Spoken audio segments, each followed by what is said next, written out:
Materi gizi dalam daur kehidupan manusia dewasa. Dewasa adalah usia antara awal 20-an sampai akhir 50 tahunan. Usia produktif, keberhasilan kerja, meraih prestasi, kemapanan gaya hidup. Ada dua kategori, yaitu dewasa muda pada usia 18 sampai 30 tahun, kemudian dewasa tua lebih dari 30 tahun. Usia reproduksi, usia produksi produktivitas kerja, dan aktivitas fisik menurun dibanding remaja. Gaya hidup sehat, tidak merokok, tidak minum alkohol, dan tidak narkoba. Olahraga teratur dan cukup aktivitas fisik. Cukup istirahat 6-8 jam per hari, makan makanan dengan gizi seimbang. Perubahan fisiologis, pola pertumbuhan berhenti dan ke tingkat homeostatis menuju stabil. Contoh keseimbangan metabolisme karbohidrat, lemak, terutama protein. Tingkat stabil metabolik tubuh,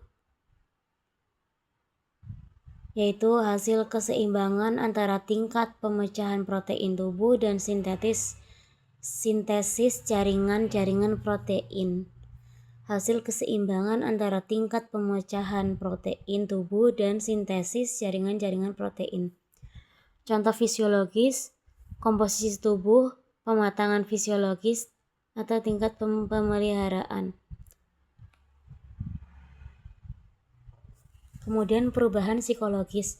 Orang dewasa tumbuh dan telah memilih jalan hidupnya sendiri, menentukan kehidupan, kesempatan besar untuk menyatakan pengetahuan, untuk melanjutkan pelajaran hidup yang terbentang luas di depan mata.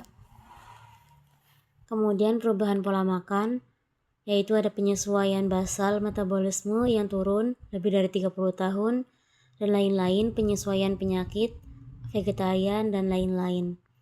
Kemudian masalah gizi pada dewasa, ada kurang energi protein atau UMT, kegemukan atau obesitas, berkaitan dengan gaya hidup kurang gerak dan pola makan. Kemudian ada anemia pada wanita, kaki, osteoporosis, makanan tinggi lemak, kolesterol, gula sederhana, garam, kurang serat. Kemudian ada hiperlipidemia, kemudian ada hipertensi.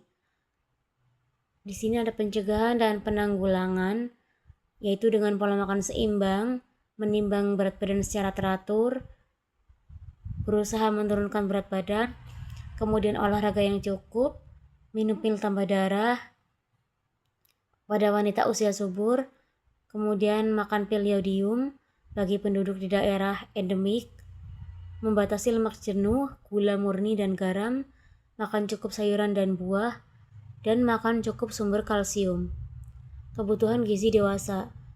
Yang pertama, makanan yang dikonsumsi dalam jumlah sesuai dengan kebutuhan energi dan zat-zat gizi tubuh.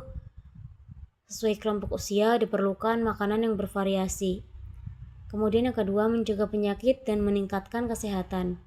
Kemudian yang ketiga, memilih makanan secara bijak selama usia dewasa, menunjang kemampuan menjaga kesehatan fisik, emosional, mental, dan pencegahan penyakit. Dan yang terakhir, meningkatkan kesehatan secara menyeluruh, mencegah penyakit, dan memperlambat proses menjadi tua atau penuaan.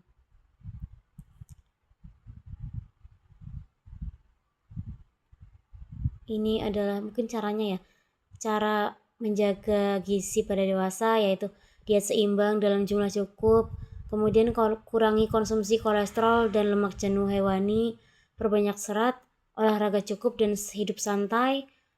Kemudian ahli kesehatan Inggris merekomendasikan untuk dewasa untuk makan 5 atau lebih sajian dari buah-buahan dan sayuran setiap hari. 5 jenis sayuran dan buah-buahan ya guys. Ini ada pedoman gizi seimbang menurut ini PGS 2014. Yang pertama, syukuri dan nikmati aneka ragam makanan. Yang kedua, banyak makan sayuran dan cukup buah-buahan. Yang ketiga, biasakan konsumsi aneka ragam makanan pokok. Yang keempat, biasakan konsumsi lauk pauk yang berprotein tinggi. Yang kelima, batasi konsumsi pangan manis, asin, dan berlemak. Kemudian yang keenam, biasakan sarapan.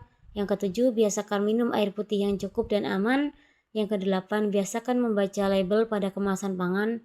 Yang ke-9, cuci tangan pakai sabun dengan air bersih mengalir. Dan yang 10, lakukan aktivitas fisik cukup dan pertahankan berat badan normal.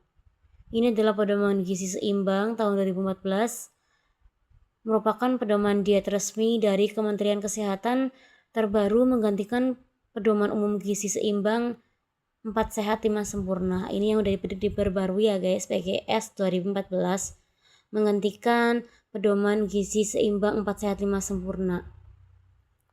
Kemudian kebutuhan energi orang dewasa. Kebutuhan mulai berkurang karena kecepatan metabolisme dasar atau basal metabolisme rate menurun 2-3% sejak umur 25 tahun.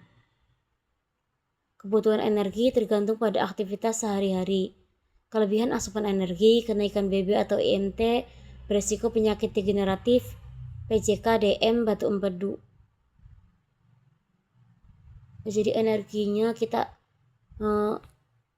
menurun, kebutuhan mulai berkurang karena metabolismenya cepat sejak umur 25 tahun.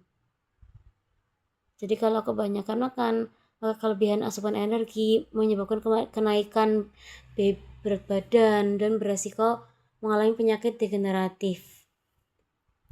Cara menentukan kebutuhan energi dewasa. Kebutuhan energi dihitung berdasarkan angka metabolisme basal atau AMB dan aktivitas fisik. AMB rumus Harris Benedict tahun 1919. Ini laki-laki rumusnya ini, yang bawahnya perempuan. Kemudian ini ada AMB rumus FAO atau WHO. Tabel AMB berdasar kelompok umur. Ada dari kelompok 0 sampai 3 hingga lebih dari 50. Ada pembagian untuk laki-laki dan perempuan. Kemudian aktivitas fisik, kebutuhan energi untuk berbagai aktivitas fisik dinyatakan dalam kelipatan AMB. Caranya, kalikan nilai AMB dengan faktor aktivitas sesuai tabel berikut. Ini contohnya ya. Ini cara menghitungnya. Kebutuhan karbohidrat orang dewasa, 50-60% kebutuhan energi dalam bentuk karbohidrat kompleks. Karbohidrat sederhana dibatasi maksimal 5% dari kecukupan energi 4-5 sendok makan per hari. Kemudian kebutuhan protein orang dewasa, protein mengganti protein yang hilang, mengganti sel-sel yang rusak. Kebutuhan protein pada orang dewasa adalah 0,8 gram per berat badan normal per hari, ditambah untuk bumil dan busui. Berarti bumil sama busui harus ditambahin ya. Kemudian kelebihan asupan protein meningkatkan kehilangan kalsium urin, beresiko osteoporosis. Kelebihan asupan protein meningkatkan kehilangan kalsium yang menyebabkan resiko osteoporosis. Jadi asupan protein lebih dari 2 kali jumlah yang dianjurkan dapat meningkatkan kanker tertentu. PJK apa ya? Akibat tingginya asupan lemak jenuh dan kolesterol yang terdapat pada protein hewani, maka asupan lemak dianjurkan juga protein dari sumber protein nabati. Kebutuhan lemak orang dewasa, kebutuhannya 20-30% dari total energi. Kemudian membatasi jumlah sumber lemak jenuh, kolesterol, dan asam lemak trans.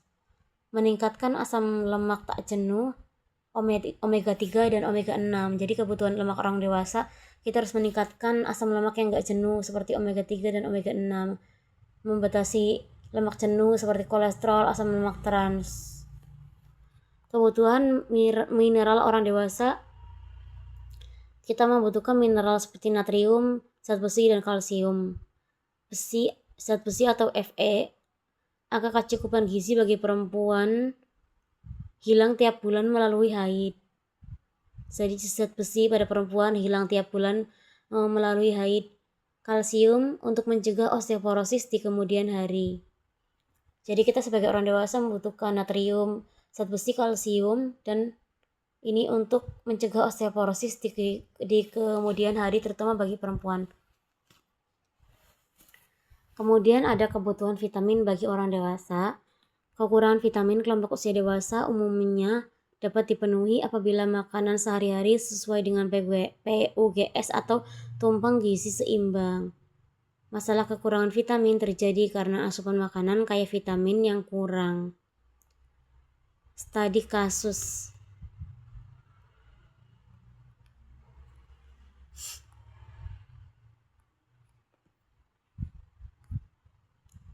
Ini silakan dikerjakan dan silakan dipelajari studi kasusnya.